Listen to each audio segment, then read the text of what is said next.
fará uso da palavra Adriana Reis Brasil, médica pediatra.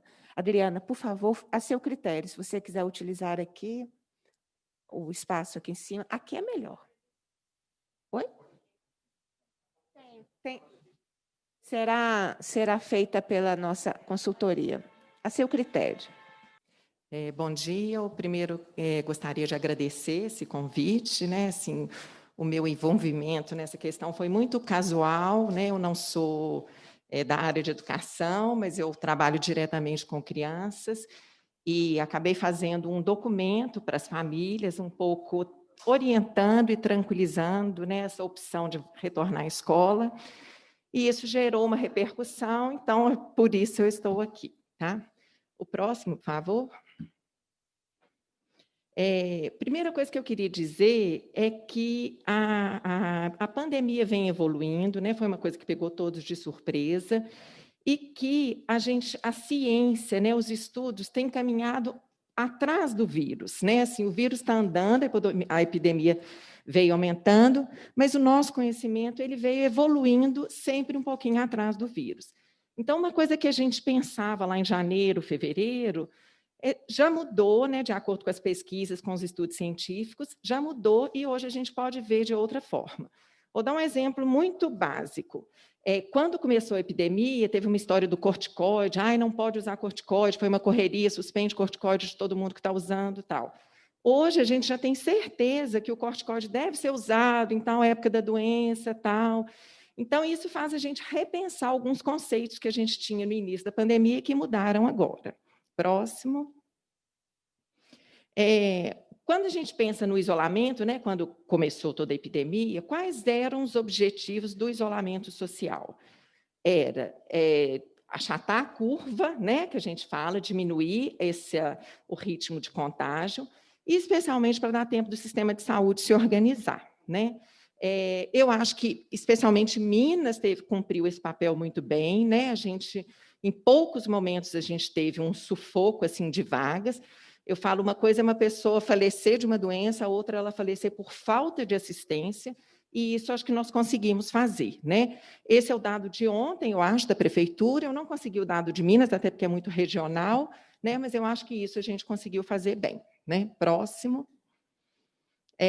E eu acho que agora é o momento da gente pensar, da gente colocar numa balança qual é o custo, né, de uma criança que vai para a escola e da criança que não vai para a escola. Então, acho que a gente tem que pesar muito esses dois lados para tomar uma decisão. Próximo. O que a gente viu, né, no mundo inteiro e no Brasil também, é que a doença tem um impacto muito pequeno na infância, né? Nós assustamos muito, a gente pensou que ia ser uma coisa igual a Zika, tal, né? Eu sou pediatra, e isso, né, por sorte, não aconteceu. Realmente, o impacto da doença nos meninos, especialmente abaixo de 16 anos, é muito pequena. A doença geralmente é muito branda, com uma taxa de mortalidade muito pequena. Próximo. Aqui em Minas, você vê ali, né, no finalzinho do gráfico, que é 0,1, 0,5, algumas faixas chega a ser menos de 0,1%. Próximo.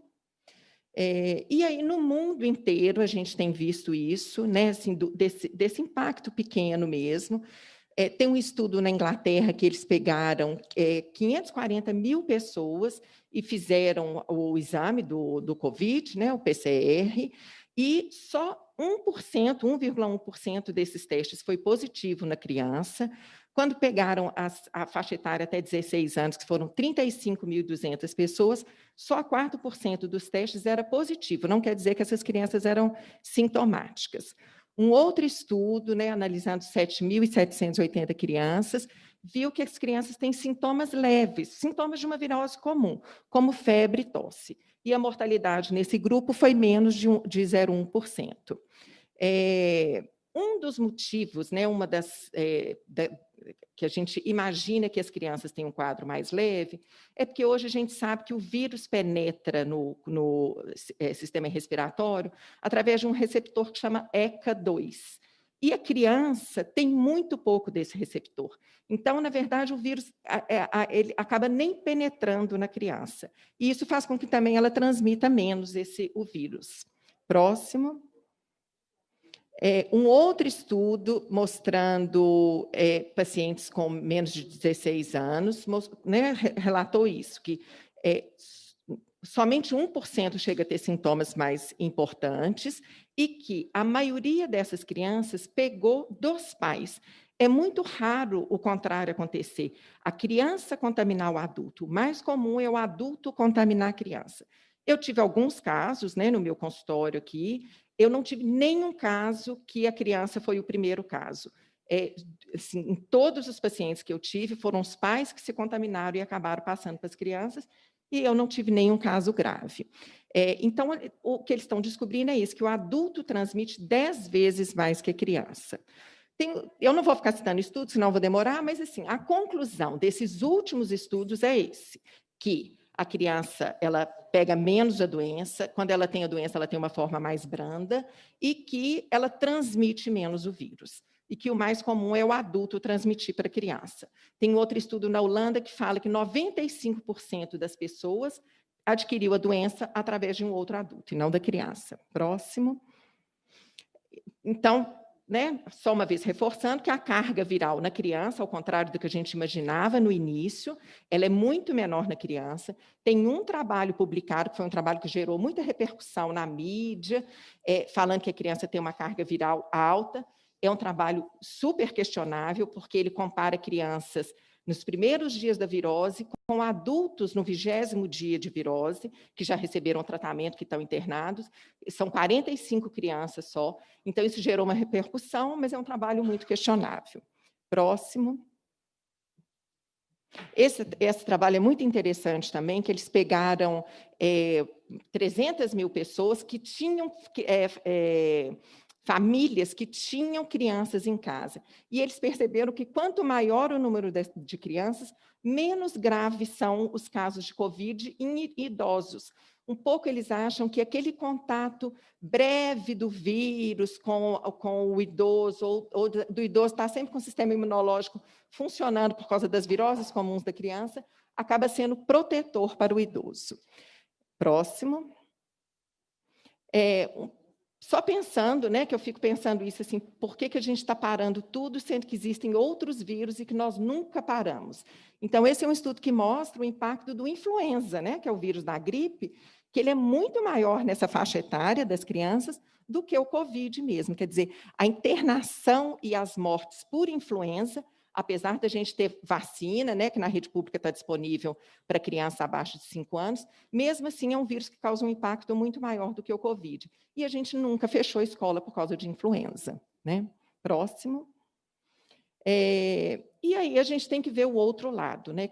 Qual que é o impacto da criança fora da escola, né?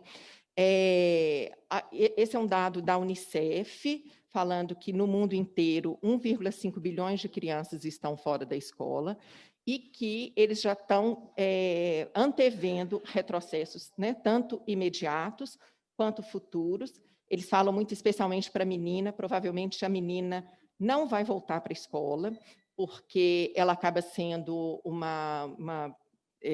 entrando para o trabalho, ou trabalho doméstico, ou trabalho fora de casa.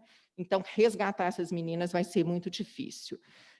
1/3 das crianças do mundo não tiveram acesso à educação à distância, e mesmo os que tiveram, a gente sabe que o resultado da educação à distância não é o mesmo, né? Assim, pelas dificuldades, inclusive locais, né? Assim, o ambiente que a criança está tendo assistindo aquela atividade, que é muito difícil. Próximo.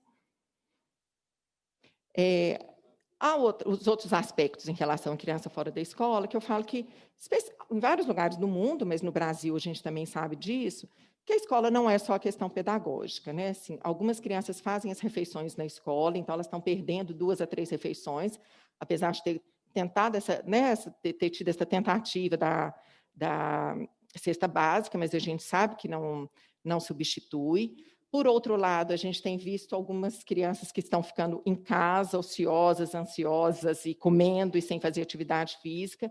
Então, já se estão fazendo trabalhos medindo como que os índices de obesidade aumentaram nesse período, né? Porque a escola é um local onde a criança interage e faz atividade física, né? Então, as crianças estão cada vez mais sedentárias.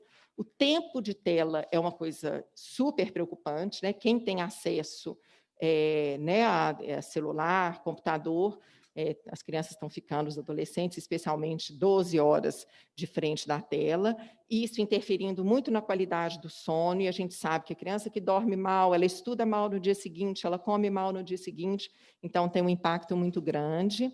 Além dos acidentes domésticos, né, que a gente viu que há um aumento, eu tenho um dado aí sobre queimadura, e o relato também de aumento de violência doméstica.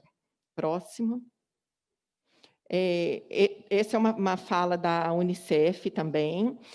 Há passado 7 meses desde que notificaram os primeiros casos da Covid-17 e cada vez mais está mais claro que as repercussões da pandemia estão causando mais danos às crianças que a própria enfermidade. Então, é isso, assim, as crianças não vão pagar o preço pelo Covid em si, mas pela essa questão do isolamento e da falta de escola. Próximo. Aqui falando da questão dos acidentes, que é um grupo que trabalha com queimadura, falando que aumentou em 25% durante esse período da pandemia, muito também ligado a que as crianças estão ficando sozinhas, ou, por exemplo, com um irmão mais velho, de 10, 12 anos em casa, porque as mulheres saem para trabalhar, né? Então essas crianças estão ficando ou com pessoas não bem treinadas, ou com irmãos um pouco mais velhos, então que isso é um dado importante. Próximo. Essa é uma pesquisa da Sociedade Brasileira de Pediatria, uma pesquisa online que foi feita e que saiu o resultado agora, e que fala que 88% dos pediatras relatam alterações do comportamento das crianças e adolescentes, especialmente ansiedade, irritabilidade, depressão, agitação, insônia, tristeza, agressividade e aumento do apetite, entre outros. Próximo. Esse é um outro texto que eu peguei da Organização Mundial de Saúde. O fechamento das escolas coloca em risco a segurança das crianças, privando-as da rede de apoio, com consequências potencialmente irreversíveis. As crianças mais vulneráveis e mais novas têm menos acesso à educação de qualidade em casa, o que aprofunda as desigualdades sociais. Próximo. Um outro aspecto que eu queria falar rapidamente é que a gente, na pediatria, a gente tem muito esse conceito de janelas de oportunidade. Existe um conceito hoje que a gente fala dos primeiros 1000 dias de vida, que vai da gestação até o 2º ano de vida, que é um momento onde a criança tem que ser bem nutrida, bem estimulada, que isso vai impactar no resto da vida dela. E isso acontece em todas as faixas etárias. Então, eu imagino uma criança entre 2 e 5 anos, que está em casa, muitas vezes, né, numa situação de risco, com pais que ou não podem dar atenção, ou pais analfabetos. Então, qual que é o estímulo que aquela criança está recebendo, em termos de conceitos mesmo, né? Por exemplo, do que é grande, o que é pequeno, do que vem antes, o que vem depois, da questão do vocabulário. Né? E se a gente for pensando, cada faixa etária, né, a gente está falando agora do 3º ano, esses meninos do ensino médio, essa perda que eles tiveram, que eu acho que a questão do ensino pode até, de certa forma, recuperar, mas é uma idade que o menino que ele deve estar em grupo, né? Assim, que é uma idade muito importante para ele desenvolver, para ele interagir, para ele conhecer o diferente, para trabalhar a questão das diferenças, né? Então, que esses meninos estão sendo privados porque eles não têm não estão tendo nenhuma interação social. Próximo. Eu acho que a gente tem que pensar um pouquinho como foram nos outros países. A argumentação que eu recebo, os outros países são diferentes. Óbvio que a gente tem que fazer algumas adaptações, mas a gente também tem algumas vantagens. Por exemplo, a gente está num clima super tropical, né? Então a gente pode pensar em usar mais as áreas externas da escola, né? De não ficar o tempo todo dentro da sala. Então acho que a gente também pode ter estratégias, né? Mas o que tem de dado é que a maioria dos países ficou especialmente os da Europa, ficaram com pouco tempo com a escola fechada, né, de 6 a 8 semanas, e que a reabertura das escolas não impactou nas internações e nas mortes. Ou seja, pode até ter aumentado o número de casos, mas isso não impactou em casos graves. Eu acho que isso é um conceito importante da gente ter, porque vão falar assim, vai abrir a escola, vai aumentar o número de casos. Se aumentar o número de casos leves, não tem problema. Se começar realmente a aumentar as internações, aumentar o número de casos graves e de óbitos, eu acho que a gente tem que rever. Mas não foi isso que foi visto nos outros países. Alguns países, interessante, iniciaram cobertura do infantil, porque é uma população que precisa mais, porque as famílias precisavam mais que aquelas crianças estivessem na escola, e porque eles entenderam que realmente a criança ela não transmite tanto o vírus. E na maioria dos países, as medidas sanitárias foram muito simples. Eu vejo muito falando assim, mas os professores não vão ter EPI e tal. Máscara e lavagem de mão, né? Sei que existe uma realidade de dificuldade de lavatório e tal, mas eu acho que isso são coisas que a gente pode cuidar, né? Próximo. Próximo. Não foi? Mas estava aí, eu tinha visto. Esse, assim, estudo na Alemanha, né, eu sei que somos uma realidade diferente, mas eu acho que a gente pode né, tirar algumas coisas positivas disso. Então, ele mostra, né, ali no gráfico, acho que dá para ver bem o acompanhamento dos óbitos, e na hora que reabre as escolas, isso não tem um impacto no número de óbitos, né? E as medidas são realmente medidas simples, né? Assim, é isso, higiene da mão, aferição de temperatura e uso de máscara quando possível, né? Próximo. O outro é um estudo em Portugal, que foi o que eu achei. A gente tem um estudo desse no Uruguai, mas o Uruguai teve uma performance diferente na pandemia, então eu não quis trazer. Eu achei Portugal um pouco mais parecido com a nossa realidade, né? Pelo menos em termos culturais, e é a mesma coisa. O impacto no número de internações e de morte não acontece depois da abertura das escolas. Próximo.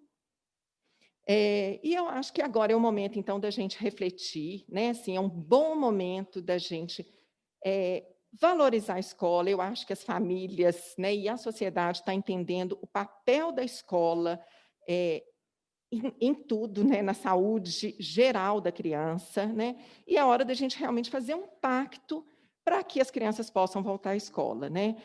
Eu me pergunto assim, eu como indivíduo e eu como sociedade, o que eu posso fazer para favorecer a reabertura das escolas, né? Assim, então, acho que cada um tem que refletir isso e a gente, como sociedade, fazer um esforço para que as crianças possam voltar para a escola. Eu fico feliz, né, do Estado realmente estar tomando as suas providências, está dando um passo à frente. Eu acho que a gente não pode paralisar como a gente está. Né, fico muito triste com a situação de Belo Horizonte, né, assim, das autoridades cravarem que não vão reabrir. A questão da vacina é uma perspectiva, né, as crianças não serão vacinadas, não há nenhuma pesquisa em vacinas para criança, exatamente porque o impacto da doença é muito pequeno. Então, tudo bem que os adultos seriam vacinados, mas a gente não sabe quando a vacina chega, qual vai ser a eficácia da vacina e quem será vacinado. Então, eu acho que esperar a vacinação para a reabertura das escolas vai ser realmente uma tragédia, né? Acho que é isso que eu tinha para falar.